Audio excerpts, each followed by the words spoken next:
I'm Q Moore, the one that goes around speaking on the topic of fatherlessness.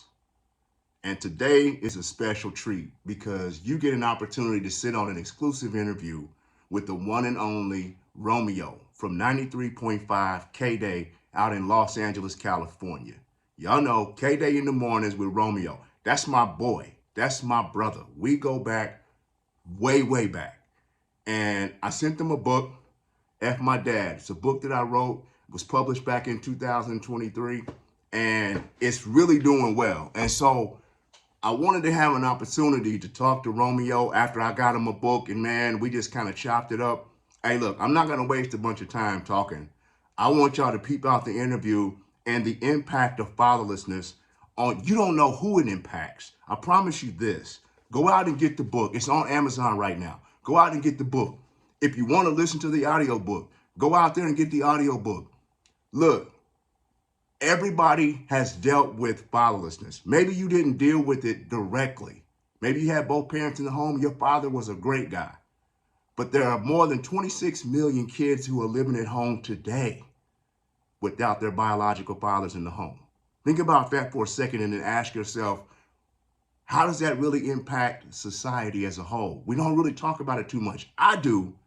That's what I go around talking about, trying to give people hope on how they can get free from that stigma of growing up without their father. So people out the interview, again, this is my brother, and it went places where I didn't think it would go. But man, I hope it blesses y'all. Check it out.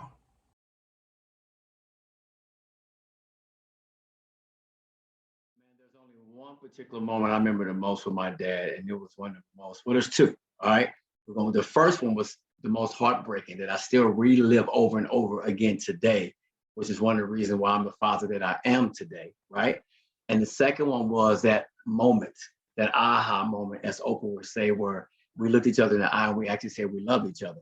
But I'm gonna go ahead and go back to the beginning. I remember my father, man. He was a man in the streets. Used to sing on the street corners. You know what I'm saying?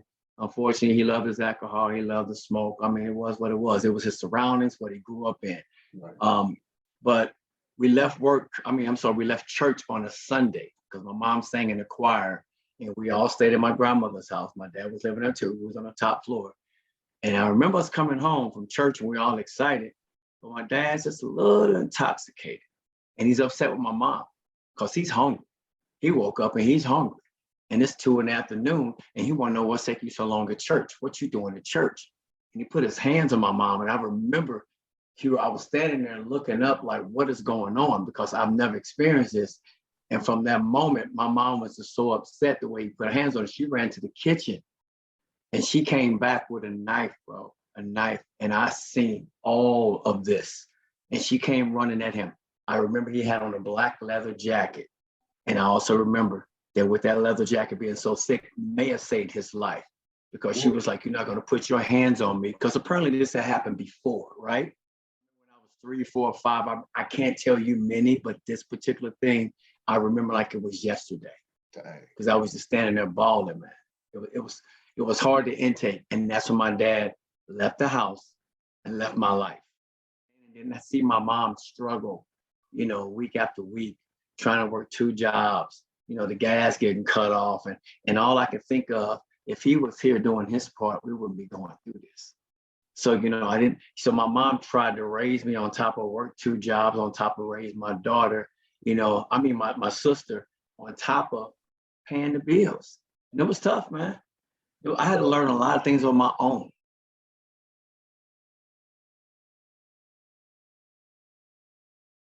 It was a daily reminder. When there wasn't enough food on the table, or like I said, when we had to sneak out after 5 o'clock and break the lock on the gas meter in the back so we can have hot water and a stove at night. Like that was a daily thing we had to do. Come on, and people never really knew because, from the outside looking in, you thought, oh, they're okay.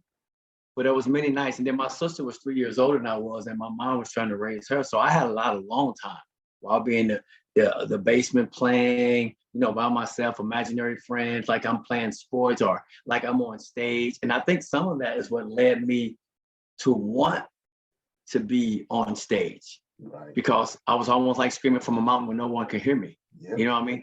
Yep. And the reason was because I wasn't talking about it.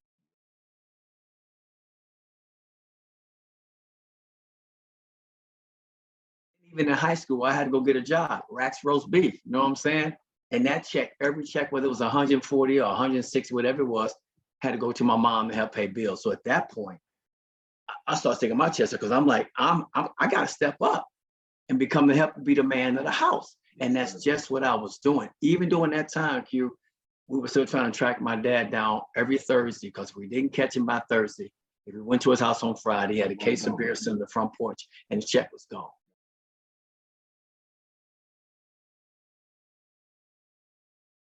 It was a one father moment where I believe I was in the 10th grade. I got caught up. The one time ever with my mom, skipping school, had me a little girlfriend.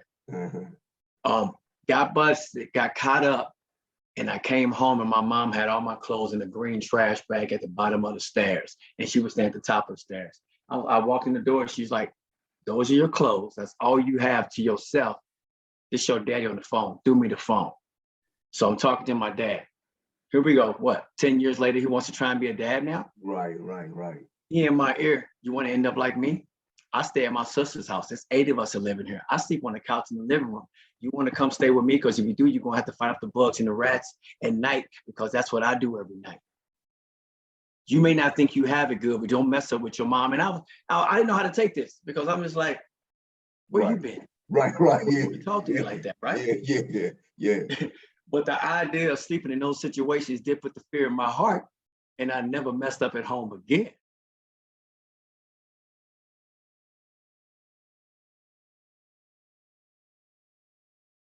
Let's fast forward to after college. Now, for some reason, my father's still trying to come back into my life. I don't know if it's because he's gotten older, he's slowed down, maybe things are sinking in, maybe his sisters or brothers saying, "What are you doing?" Right? So we start trying to build that.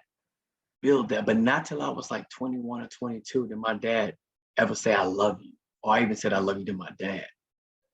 And that moment, when I said that and we hugged, that's the first time I hugged him. That's what I was going to ask you, bro. It's the first time, man. How many times after that do you think you probably hugged your pops? Every time I saw him. There we go. I did not want to not hug him. I wanted to hug him every time I saw him. Yeah, man. Because my cup finally felt full. For the first time, my heart felt full.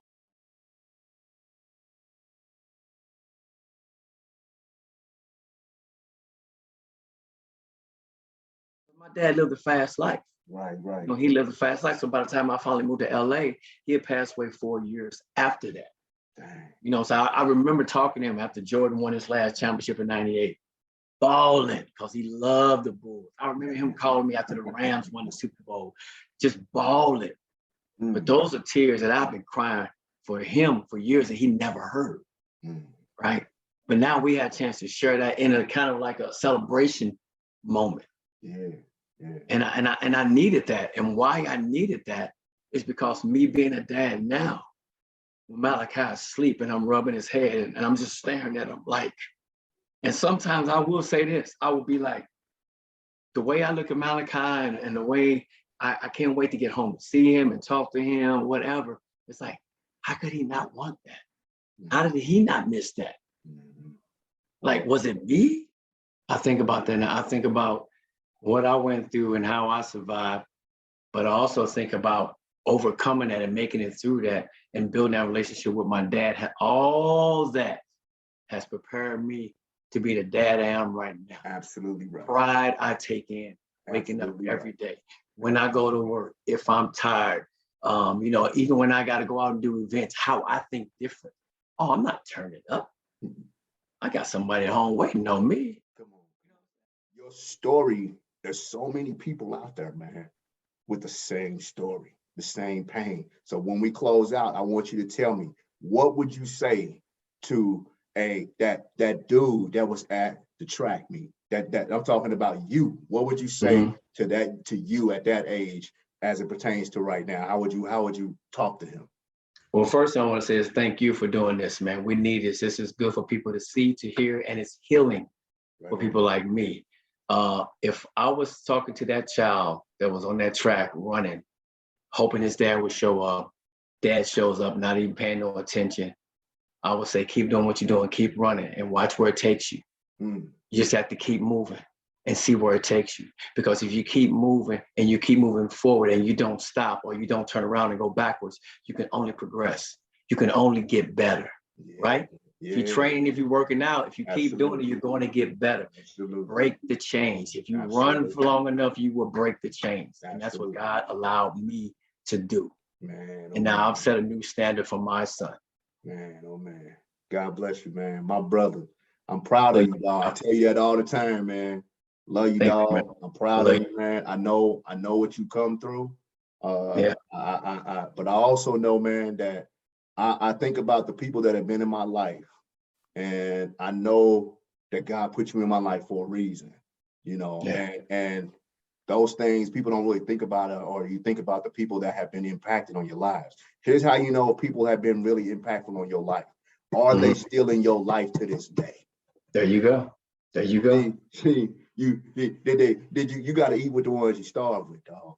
And so when the people know where you came from and they still in your life today, man, it's a blessing. So I'm happy to even know you, man. Like I said, this is my guy, Romeo. Go check him out on the Fox Black Soul Report. Hey, man, my man is putting it in. He's on the radio. Y'all can't get him at, well, yeah, I guess y'all can, man. Y'all they can get the app all over the world. 93.5 KDAY, 93.5. Yeah, my guy, man. Hey, I love you, man. I appreciate you. And I know God put you in my life for moments like this. There's been times when, I've called you. I've had dark days over the years. And you were there for me. And people would never know the things that we talked about. But you don't understand how many times you kept me on the right track or gave me hope when I didn't have it. So I love you and I thank you. And I want to lighten this up by saying to all my people, one other reason why he's one of my best friends, because he has one of the best 3-point shooters in the world. It's the 3-point jet. No, I ain't still doing. Let me stop lying. I ain't doing that. Hey, I love you though, brother. When you're a kid, you have no choice as to what family you were born into. How you were going to live, who was going to be there, who wasn't. You're a kid. But if you look deep into the eyes of the fatherless, you'll see the sadness. It's there. You have to try to find something to mask it. You want to be just like him. Then there's anger, resentment, bitterness, rage. For me, it took family. And knowing that I would die for my family. And I knew I had to do one thing to pertain to my dad. I needed to have my